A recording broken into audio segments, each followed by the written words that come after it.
Hi everyone. Today I have with us Mr. Lokesh, and I'm very fortunate to be talking to you because we don't generally get a lot of PhDs. Like in general conversations, we don't generally tend to give a lot of focus there because as our societal mindset is, people generally tend to focus on jobs and how to get there. But talking to somebody who's pursuing research and at such a high level, such a pinnacle, is a great pleasure of mine. So I'll just introduce Lokesh to you guys. So Lokesh gave his GATE exam in 2017. Before that, he was working with Adobe Labs as a member of technical staff. And after his masters from IISc Bangalore, after 2017, he did his masters from IISc Bangalore. After that, he worked with IBM again in a research profile for about an year or so, and then he went for now he's currently pursuing his PhD from IIT Bombay. So, Lokesh, welcome. Hi Himanshu. Hi. Hi. So, first of all, thank you for being here and entertaining our question. It's a great opportunity for us to learn. So, thank you for that. Sure. Yeah. So, it's typical that I generally start the interview with a question about your gate journey because a lot of us, for all of us, it's the common intersection. Like we are all going through that. So, let's start there only. So, how will you describe your gate journey? Can you give us some brief about it? Yeah, sure. So I completed my UG in 2015. I am from Tamil Nadu, so GATE was the first competitive exam that I took in my life. So Okay. while preparing for GATE, I did not know how competitive this competitive exam is. So it took me 3 attempts to crack GATE. So in 2015, I Oh, gave the first attempt without any preparation. Then I nice. could score a rank of around 1500. Then in 2016, I was preparing for GATE while working. So I did not enroll in any coaching, Right. or I did not even enroll for test series. So Hmm. in 2016, so my GATE preparation strategy was like to read from the standard textbooks. But then 1 year Right. was too little a time for me to cover, the entire spectrum of the GATE syllabus. In 2016, I think I scored a rank of around 500. Then in 2017 was my real preparation, in the sense I focused on previous year questions Right. Right. rather than reading from textbook. I read the important topics that are just necessary for GATE. With that, I could score a rank that landed me in IISc. Great. So, Yeah.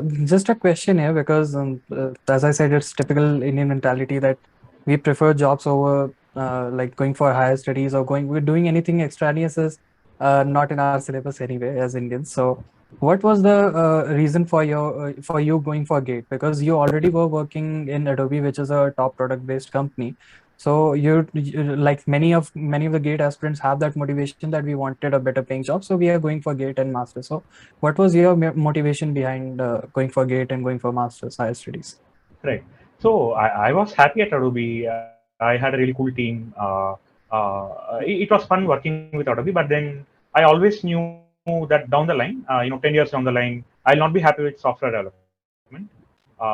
Right, I thought of taking my chances going for higher education, and right. yeah, yeah, So it was your farsightedness that landed you yes, in master's program, right? yes, yes, So yeah, let's talk a little about your like master's program because a lot of us don't have that idea that what happens during a master's. But within your master period, only you decided that you'll go for a PhD. So how did that happen? When did yeah. you So finally decide that you'll go for PhD? I was certain that I wanted to go for PhD. That is why I enrolled for masters. Like you said, right? So I had a good job. So placements. I was not chasing placements in masters. So uh, um, I was sure that I will go for PhD even before joining masters. But my MTech experience is something that I did not expect. In the sense, uh, Right. we are all from typical UG curriculum where the phrase is like 1 day batting. So um, Mhm. 1 day before the exam we prepare for the exam, and that is how our UG exams are in general. But masters in Right. IISc, it was totally different. Uh, um, in the first semester, I took a course on databases, and the syllabus was just 23 research papers. So that is totally unusual, and yeah. So I whatever I thought about masters before joining IISc, uh, all of those were not true. Right, all So I myths had were broken. right, yeah. Right.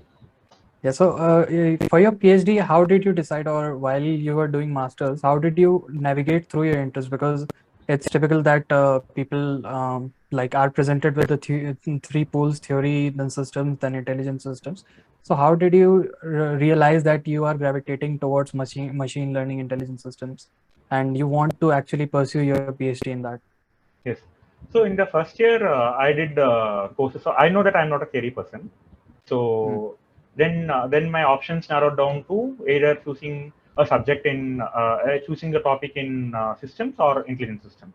So I did a right. lot of courses in my first year, and towards the end of first year, I was sure that uh, I had my interest in machine learning, and Mm, uh, and also this is to some extent motivated by the buzzwords that are prevailing at that time.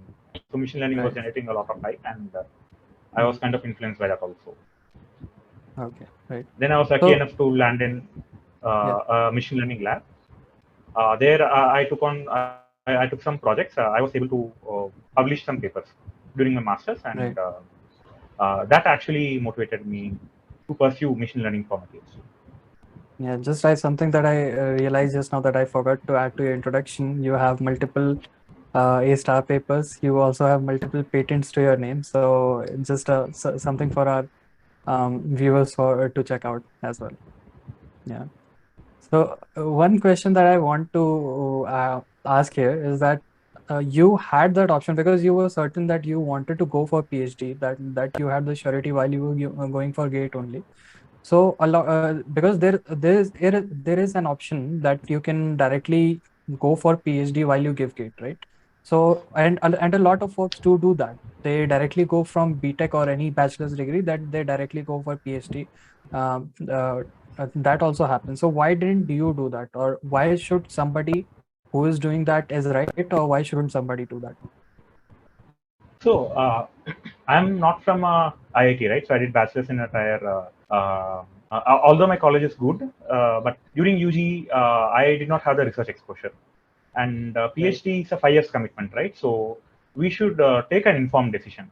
And Hmm. if you do not have a prior exposure to research, I would recommend that we should enroll for masters first, get experience on what research is, and only if we like that, we should enroll for a PhD. Right. But So if it's more you like testing the waters. right. But Yeah. if you have research exposure, and if you're certain that you have the taste for a PhD, then you should definitely go for a direct PhD, because that way you will complete PhD sooner. Right. Okay. So now just asking about that transition that you were talking about, that like going from bachelor's to PhD directly would have been a longer jump or a drastic transition as compared to going Right. from bachelor's to master's and then master's to PhD. So Right. a question there, which one was harder for you? Like which transition of the two, going from bachelor's to master's and master's to PhD, which of these two transition was harder? Or let's say that you had to work more for. So, working more, I think the transition from bachelor's to master's was harder. But this question we need to answer in various facets, right? So, Mm, in masters we have a really strong peer group. So right, we are, I have around 40 to 50 batchmates who are taking the journey along with me. So right, we help each other. Whereas coming to a PhD, you are working alone in your topic, so you will right. not have that kind of support. And most of the interactions happens between you and your advisor. So Mm, the kind of hurdles that you have to face in masters and PhD is different.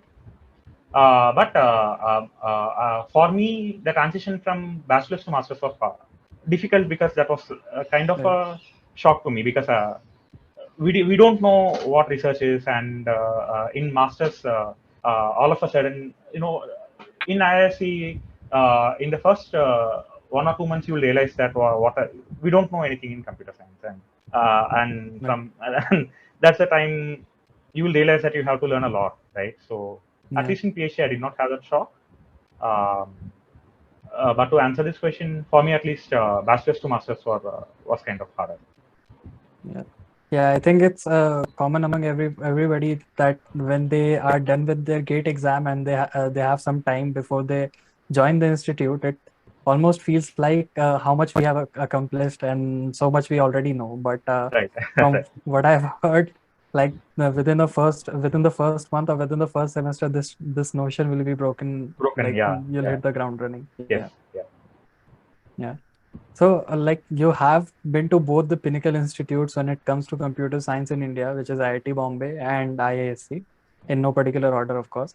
But what has been some of the differences that you have noticed in those two institutes, like in terms of work culture or in terms of interaction with people, or overall, what is the difference that you have noticed between the two institutes?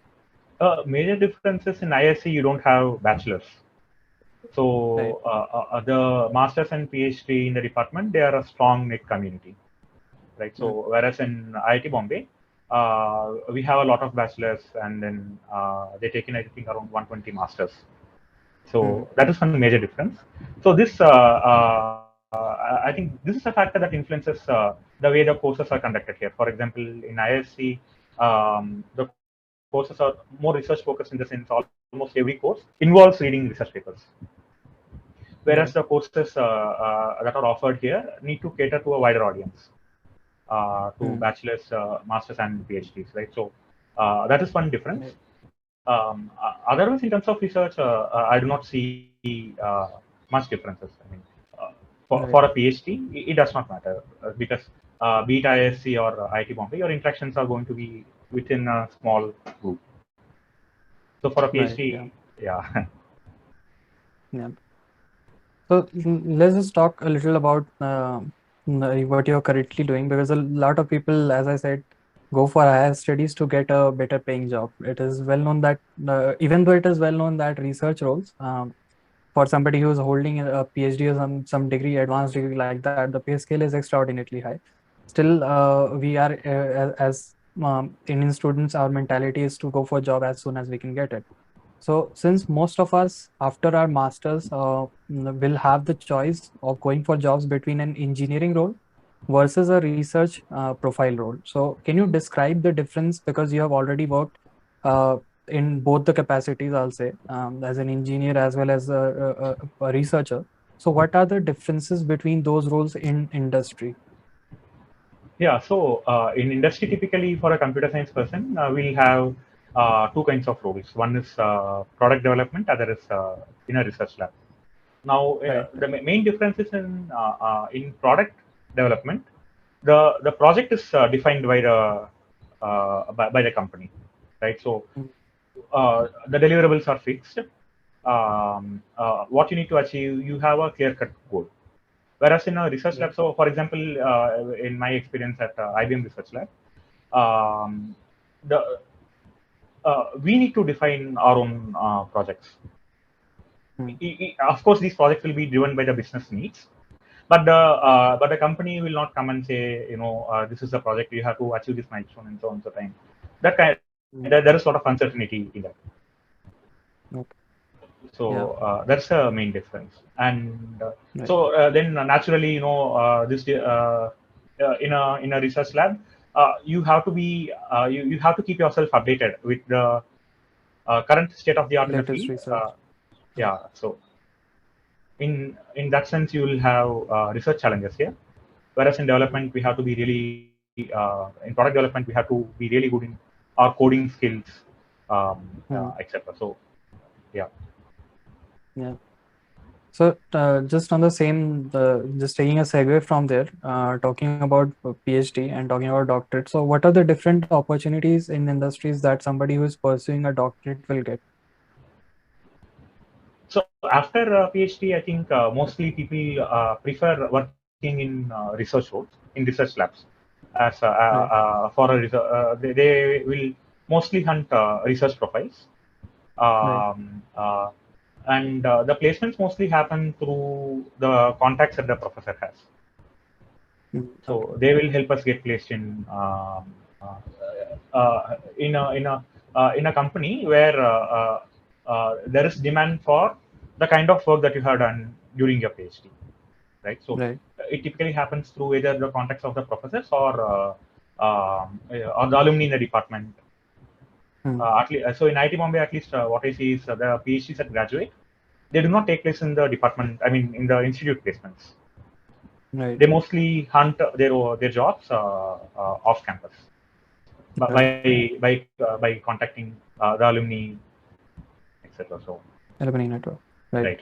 So, something specific that just crossed my mind, I would like to ask, like, is there something that you can think of, some opportunities that only somebody who is holding a doctorate would get, and somebody who's holding a master's degree or a bachelor's degree won't generally got or will be very difficult for them to get? Right. So I think these days the gap is kind of reducing. So Hmm. earlier in IBM, they used to recruit PhDs for full-time positions, Right. and masters they used to take on a on a probation for like 2 years. After two Right. years, they will convert to full-time if our performance is Hmm. satisfactory. But I think since past 2 years, even IBM is recruiting masters on full-time roles. So in Okay. industry Yeah. also this gap is bridging these days. Right. Yeah. But And somebody who's, let's say, somebody who has interest in teaching. So, what would be the different aspects of that hanging around the degree that a certain individual holds? right, for teaching, I think PhD is mandatory. If you want to Right. land on the faculty in IITs, right? So mostly people go for postdocs Right. abroad because I hear that postdoc is where you get to learn doing independent research, right? So Right. PhD mostly the faculty guides us. Our guide will kind of help us Nudges with into our that direction. right, not just Yeah. into the right directions, etc. But postdoc, Yeah. you have to mostly define your own problems and work on it. So that is what brings the independent researcher in you outside. So for faculty, people go for postdoc Mm. for 1 or 2 years, and then they come back to academia. Right. Yeah. Yeah. So, because you have gone through this whole transition or whole phase of bachelor's, then master's, then now PhD. So, just a question there, because as we know that the research rigor in our country isn't very fancy, to be very polite here. And bachelor's college, as most of us know, don't do the very bare minimum to prepare somebody for research in future, or prepare somebody for higher studies like that. Their main focus is on getting the students placed and everything. So what do you think that students by themselves they can do as they prepare for higher studies or something like that? They're going for gate or something like that, TIFR exam or something like that. So what they can do by themselves so that they have a foundation built for later if they want to pursue research. Right. So to answer the first question, I think the research rigor even in India is kind of increasing, right? So I think 5 years back, there are not many. You will not find many papers from Indian institutes in top tier conferences like, for example, ICML, NURIX, etc. But these days, the count is increasing. So I mean, the research rigor is improving in India. So that is the answer to the first question. Now, one advice to the current bachelors who are interested in research is to focus on math during bachelors, because we need to have a solid foundation on mathematics, Right. irrespective of the fields, right? So in computer science, I think across all streams of engineering, mathematics builds the foundations that is required for us to pursue research. Right. So Yeah. So what during is bachelor's, the I think path? mostly we take math for granted. I think that is something we should Yeah. avoid. Yeah. Yeah, that is true. Yeah. Yeah, just 2 semesters you'll get engineering math 1, engineering math 2, typically. Typically, yeah. Yeah. So in fact, while preparing for GATE, I left. I did not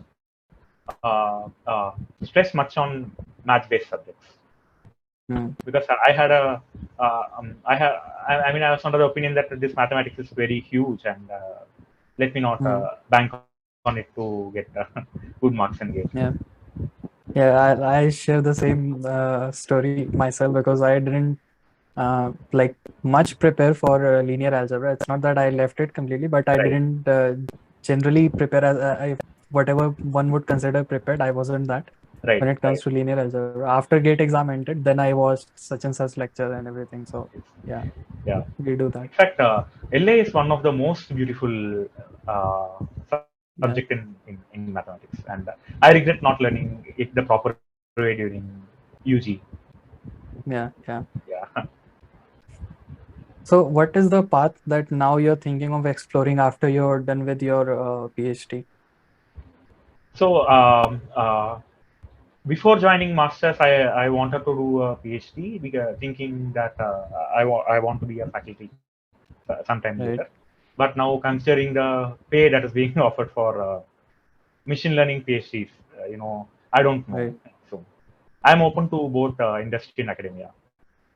Yeah, recently I think India also announced that they There's a will. huge surge, yeah, huge surge in Yeah, the CTCs that are being offered to yeah. people India with also machine announced learning. that they will be working on their version of Chat GPT and everything. So Yes, like yes, even yeah, government is participating in that yes, too. yes. Yeah. So one penultimate question that I have, and I think you have answered it in bits throughout this interview. What would be one or some advices that you would give to your younger self while you were preparing for your masters or while you were like while you still were in your job? Or what do you think would you have done differently in that? Uh, One thing for certain is during if I were to advise myself during UG, I would say that I should have focused much on mathematics Right. because that was the reason I struggled during masters in IISc. For example, uh, meaning my grades in math were all good, but uh, for example, I took a probability course in IISc, and when the professor told that a random variable is a function, I was taken aback. I was like, "What the hell is happening?" So Yeah. we learn math, but I think we don't learn math the right way. Right. Yeah. Yeah. The So basic or that is the essential understanding of it is lacking. exactly yes. We put it to practice, we solve the question, but We the solve the understanding questions. is not there. We kind of by heart formulas. We are only taught Yeah. how to substitute the values in the formula and get the answer. But Yeah. the beauty Yeah. in math is understanding why the formula is what it is. Yeah. Yeah. Right. Yeah, So, one last question that I have for you, and thank you for all the time that you've given us. And so, the last question that I have is a very typical one because we want to know your uh, specific day. So, what makes a good research scholar? What does a typical day in your life look like, and what do you think make you or makes a good research scholar? yeah. So here I'd like to quote one IISc prof. So he says that a paper a day keeps ignorance away.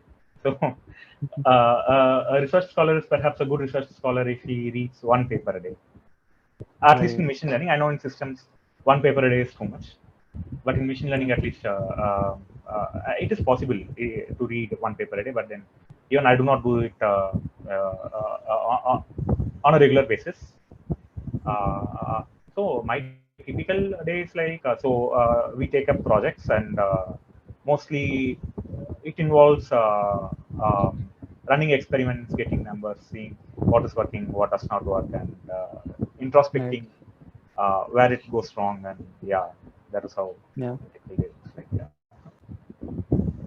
So thank you, Lokesh, for answering a lot of our questions. I have a few questions because within a few months, you might be TA in one of my courses and you will be grading me somehow. So I will ask those questions after the interview, yeah, not sure, now. yeah, yeah, But thank you for answering a lot of the question that as a as somebody who's going to go for master, as somebody who is preparing for GATE, or will be thinking about research roles and everything, it's going to be really helpful for them as well. So Thank you so thank you much. for the time that you've given us. Yeah.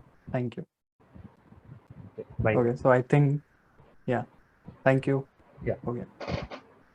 All right. Thank you, sir. Bye. Bye.